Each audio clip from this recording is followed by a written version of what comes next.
ਸਵਾਗਤ ਹੈ ਜੀ ਤੁਹਾਡੇ ਆਪਣੇ ਚੈਨਲ ਮਾਝਾ ਵਰਲਡ ਵਾਈਡ ਤੇ ਪ੍ਰੋਗਰਾਮ ਅੱਜ ਦਾ ਦਿਨ ਇਤਿਹਾਸ ਵਿੱਚ। ਸੋ ਸਭ ਤੋਂ ਪਹਿਲਾਂ ਮੇਰੇ ਵੱਲੋਂ ਪਿਆਰ ਭਰੀ ਸਤਿ ਸ੍ਰੀ ਅਕਾਲ। ਉਮੀਦ ਹੈ ਕਿ ਤੁਸੀਂ ਜਿੱਥੇ ਵੀ ਹੋਵੋ ਹੱਸਦੇ ਵਸਦੇ ਰਹੋ ਅਤੇ ਪ੍ਰਮਾਤਮਾ ਤੁਹਾਨੂੰ ਚੜ੍ਹਦੀ ਕਲਾ ਬਖਸ਼ਣ। ਜਿਵੇਂ ਕਿ ਅਸੀਂ ਹਰ ਰੋਜ਼ ਸਾਂਝੀਆਂ ਕਰਦੇ ਹਾਂ ਤੁਹਾਡੇ ਨਾਲ ਪੰਜਾਬ, ਸਿੱਖ ਇਤਿਹਾਸ ਅਤੇ ਦੇਸ਼ ਦੁਨੀਆ ਨਾਲ ਵਾਪਰੀਆਂ ਕੁਝ ਅਹਿਮ ਘਟਨਾਵਾਂ ਦੀ, ਜਿਨ੍ਹਾਂ ਦਾ ਸਬੰਧ ਖਾਸ ਤੌਰ ਤੇ ਅੱਜ ਦੇ ਦਿਨ ਨਾਲ ਜੁੜਿਆ ਹੁੰਦਾ ਹੈ। ਸੋ ਦੇਖਦੇ ਹਾਂ ਜੀ ਅੱਜ ਦੇ ਦਿਨ ਇਤਿਹਾਸ ਵਿੱਚ ਕੀ ਕੁਝ ਵਾਪਰਿਆ ਸੀ। ਸਨ 1861 ਰਾਣੀ ਜਿੰਦਾਂ ਆਪਣੇ ਪੁੱਤਰ ਦਲੀਪ ਸਿੰਘ ਨਾਲ ਇੰਗਲੈਂਡ ਜਾਣ ਵਾਸਤੇ ਬੰਬਈ ਤੋਂ ਜਹਾਜ਼ ਵਿੱਚ ਰਵਾਨਾ ਹੋਈ ਸੀ। ਲਾਰਡ ਡਲਹੌਜ਼ੀ ਨੇ ਰਾਣੀ ਜਿੰਦਾਂ ਬਾਰੇ ਇੱਕ ਵਾਰ ਲਿਖਿਆ ਸੀ ਕਿ ਪੰਜਾਬ ਵਿੱਚ ਇਕੱਲੀ ਰਾਣੀ ਜਿੰਦ ਕੌਰ ਹੀ ਮਰਦਾਂ ਵਾਲੀ ਹਸਤੀ ਰੱਖਦੀ ਹੈ। ਇਹੋ ਕਾਰਨ ਸੀ ਕਿ ਅੰਗਰੇਜ਼ ਉਸ ਤੋਂ ਬਹੁਤ ਡਰਦੇ ਸੀ। ਰਾਣੀ ਨੂੰ 16 ਮਈ 1848 ਦੇ ਦਿਨ ਇੱਕ ਕੈਦੀ ਵਜੋਂ ਬਨਾਰਸ ਲਿਜਾਇਆ ਗਿਆ ਸੀ। ਬਨਾਰਸ ਕਿਲੇ ਵਿੱਚੋਂ ਵੀ ਉਸ ਦਾ ਰਾਬਤਾ ਭਾਈ ਮਹਾਰਾਜ ਸਿੰਘ ਅਤੇ ਚਤਰ ਸਿੰਘ ਅਟਾਰੀ ਵਾਲਾ ਨਾਲ ਬਣਿਆ ਹੋਇਆ ਸੀ। ਜਦ ਇਸ ਦਾ ਪਤਾ ਅੰਗਰੇਜ਼ਾਂ ਨੂੰ ਲੱਗਿਆ ਤਾਂ ਉਹਨਾਂ ਨੇ ਸਿਕਿਉਰਿਟੀ ਵਧਾਉਣ ਦੀ ਬਜਾਏ ਰਾਣੀ ਨੂੰ ਚਿਨਾਰ ਦੇ ਸਭ ਤੋਂ ਵੱਧ ਮਹਿਫੂਜ਼ ਕਿਲੇ ਵਿੱਚ ਭੇਜਣ ਦਾ ਫੈਸਲਾ ਕੀਤਾ। ਇਹ ਗੱਲ ਮਾਰਚ 1849 ਦੇ ਅਖੀਰਲੇ ਦਿਨਾਂ ਦੀ ਹੈ। ਰਾਣੀ 6 ਅਪ੍ਰੈਲ ਨੂੰ ਇਸ ਕਿਲੇ ਵਿੱਚੋਂ ਚੋਰੀ ਨਿਕਲ ਗਈ, ਜਿਸ ਦਾ ਪਤਾ ਅੰਗਰੇਜ਼ਾਂ ਨੂੰ 15 ਅਪ੍ਰੈਲ ਨੂੰ ਲੱਗਾ। ਚਿਨਾਰ ਵਿੱਚੋਂ ਨਿਕਲ ਕੇ ਰਾਣੀ ਜਿੰਦਾਂ ਪਹਿਲਾਂ ਪਟਨਾ ਪਹੁੰਚੀ ਤੇ ਫਿਰ ਨੇਪਾਲ ਨੂੰ ਚਲੀ ਗਈ। ਉਹ 29 ਅਪ੍ਰੈਲ 1849 ਦੇ ਦਿਨ ਕਠਮੰਡੂ ਪਹੁੰਚੀ। ਇੱਥੇ ਉਸਨੇ ਨੇਪਾਲ ਦੇ ਰਾਜੇ ਤੋਂ ਅੰਗਰੇਜ਼ਾਂ ਦੇ ਖਿਲਾਫ ਮਦਦ ਮੰਗੀ, ਪਰ ਉਸ ਵਿਚਾਰੇ ਕੋਲ ਐਡੀ ਵੱਡੀ ਤਾਕਤ ਦੇ ਖਿਲਾਫ ਖੜੇ ਹੋਣ ਜੋਗੀ ਤਾਕਤ ਨਹੀਂ ਸੀ।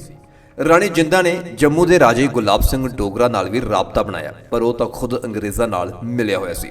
ਗੁਲਾਬ ਸਿੰਘ ਨੇ ਰਾਣੀ ਦੀ ਮਦਦ ਤਾਂ ਕੀ ਕਰਨੀ ਸੀ, ਉਸ ਨੇ ਇਸ ਦੀ ਬਜਾਏ ਇਹ ਸਾਰੀ ਜਾਣਕਾਰੀ ਅੰਗਰੇਜ਼ਾਂ ਨੂੰ ਦੇ ਦਿੱਤੀ। ਰਾਣੀ ਜਿੰਦਾਂ ਦੀਆਂ ਕਾਰਵਾਈਆਂ ਹੁਣ ਅੰਗਰੇਜ਼ਾਂ ਨੂੰ ਪੂਰੀ ਤਰ੍ਹਾਂ ਪਤਾ ਲੱਗ ਚੁੱਕੀਆਂ ਸੀ ਤੇ ਉਹ ਚਾਹੁੰਦੇ ਸਨ ਤਾਂ ਉਹ ਉਸ ਨੂੰ ਫਿਰ ਕਾਬੂ ਕਰ ਸਕਦੇ ਸਨ, ਪਰ ਉਹਨਾਂ ਨੂੰ ਪਤਾ ਲੱਗ ਚੁੱਕਿਆ ਸੀ ਕਿ ਕੋਈ ਵੀ ਸਿੱਖ ਜਾਂ ਗੈਰ ਸਿੱਖ ਰਾਣੀ ਦੀ ਮਦਦ ਕਰਨ ਵਾਸਤੇ ਤਿਆਰ ਨਹੀਂ ਹੋਇਆ। ਇਸ ਕਰਕੇ ਉਹਨਾਂ ਰਾਣੀ ਨੂੰ ਉਸ ਦੇ ਹਾਲ ਤੇ ਹੀ ਛੱਡ ਦਿੱਤਾ, ਪਰ ਇਸ ਦੇ ਬਾਵਜੂਦ ਵੀ ਉਸ ਦੀ ਪੂਰੀ ਨਿਗਰਾਨੀ ਕਰਦੇ ਰਹੇ। ਸਾਰੇ ਪਾਸਿਓਂ ਬੇਉਮੀਦ ਹੋ ਕੇ ਆਖਿਰ ਰਾਣੀ ਨੇ ਹੌਸਲਾ ਛੱਡ ਦਿੱਤਾ।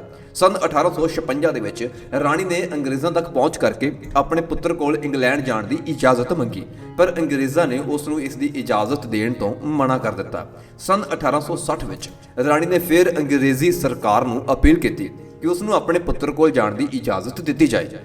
ਇਸ ਵਕਤ ਰਾਣੀ ਦੀ ਉਮਰ 40 ਸਾਲ ਦੇ ਕਰੀਬ ਸੀ। ਉਹ ਸਾਰੇ ਪਾਸਿਓਂ ਹਾਰ ਚੁੱਕੀ ਸੀ, ਬੇਦਿਲ ਹੋ ਚੁੱਕੀ ਸੀ ਤੇ ਸਾਰੀਆਂ ਉਮੀਦਾਂ ਖਤਮ ਕਰ ਚੁੱਕੀ ਸੀ। ਅੰਗਰੇਜ਼ ਹਕੂਮਤ ਇਹ ਸਾਰਾ ਕੁਝ ਜਾਣਦੀ ਸੀ। ਦੂਜੇ ਪਾਸੇ ਦਲੀਪ ਸਿੰਘ ਸਿੱਖੀ ਜਾਂ ਰਾਜ ਕਰਨ ਦੇ ਸੁਪਨੇ ਭੁੱਲ ਚੁੱਕਿਆ ਸੀ ਤੇ ਇੰਗਲੈਂਡ ਵਿੱਚ ਇੱਕ ਆਮ ਅਯਾਸ਼ ਈਸਾਈ ਵਾਂਗ, ਸ਼ਹਿਜ਼ਾਦੇ ਵਾਂਗ ਜ਼ਿੰਦਗੀ ਜੀ ਰਿਹਾ ਸੀ। ਅੰਗਰੇਜ਼ ਮਹਿਸੂਸ ਕਰਦੇ ਸੀ ਕਿ ਹੁਣ ਰਾਣੀ ਦਲੀਪ ਸਿੰਘ ਤੇ ਕੋਈ ਅਸਰ ਨਹੀਂ ਪਾ ਸਕੇਗੀ।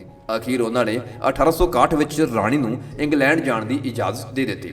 ਕੁਝ ਮਹੀਨਿਆਂ ਮਗਰੋਂ ਦਲੀਪ ਸਿੰਘ ਬੰਬਈ ਆਇਆ ਤੇ ਆਪਣੀ ਮਾਂ ਨੂੰ 13 ਸਾਲਾਂ ਬਾਅਦ ਮਿਲਿਆ। ਇਸ ਵੇਲੇ ਉਸ ਦੇ ਸਿਰ ਮੂੰਹ ਮੁੰਨਿਆ ਹੋਇਆ ਸੀ।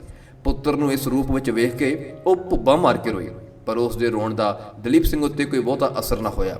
ਦਲੀਪ ਸਿੰਘ ਉਹਨੂੰ ਆਪਣੇ ਨਾਲ ਇੰਗਲੈਂਡ ਜ਼ਰੂਰ ਲੈ ਗਿਆ। ਉਹ 4 ਮਈ 1861 ਨੂੰ ਇੰਗਲੈਂਡ ਵਾਸਤੇ ਰਵਾਨਾ ਹੋਏ ਤੇ ਜੁਲਾਈ ਵਿੱਚ ਉੱਥੇ ਪਹੁੰਚ ਗਏ।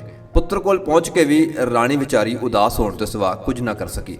ਉਹ ਅਕਸਰ ਰੋਂਦੀ ਰਹਿੰਦੀ, ਝੁਰਦੀ ਰਹਿੰਦੀ।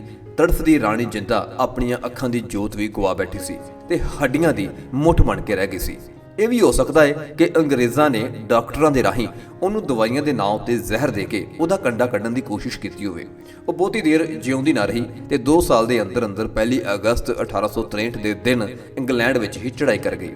ਇੰਜ ਲਾਰਡ ਡਲਹੌਜ਼ੀ ਦੇ ਲਫ਼ਜ਼ਾਂ ਵਿੱਚ ਪੰਜਾਬ ਦੀ ਇੱਕੋ ਇੱਕ ਮਰਦ ਸ਼ਖਸੀਅਤ ਦਿਲਗੀਰ ਹੋ ਕੇ ਇਸ ਦੁਨੀਆ ਤੋਂ ਚਲੀ ਗਈ। ਸਨ 1946 ਆਜ਼ਾਦ ਹਿੰਦ ਫੌਜ ਦੇ ਜਨਰਲ ਮੋਹਨ ਸਿੰਘ ਨੂੰ ਲਾਲ ਕਿਲੇ ਵਿੱਚੋਂ ਰਿਹਾ ਕੀਤਾ ਗਿਆ ਸੀ।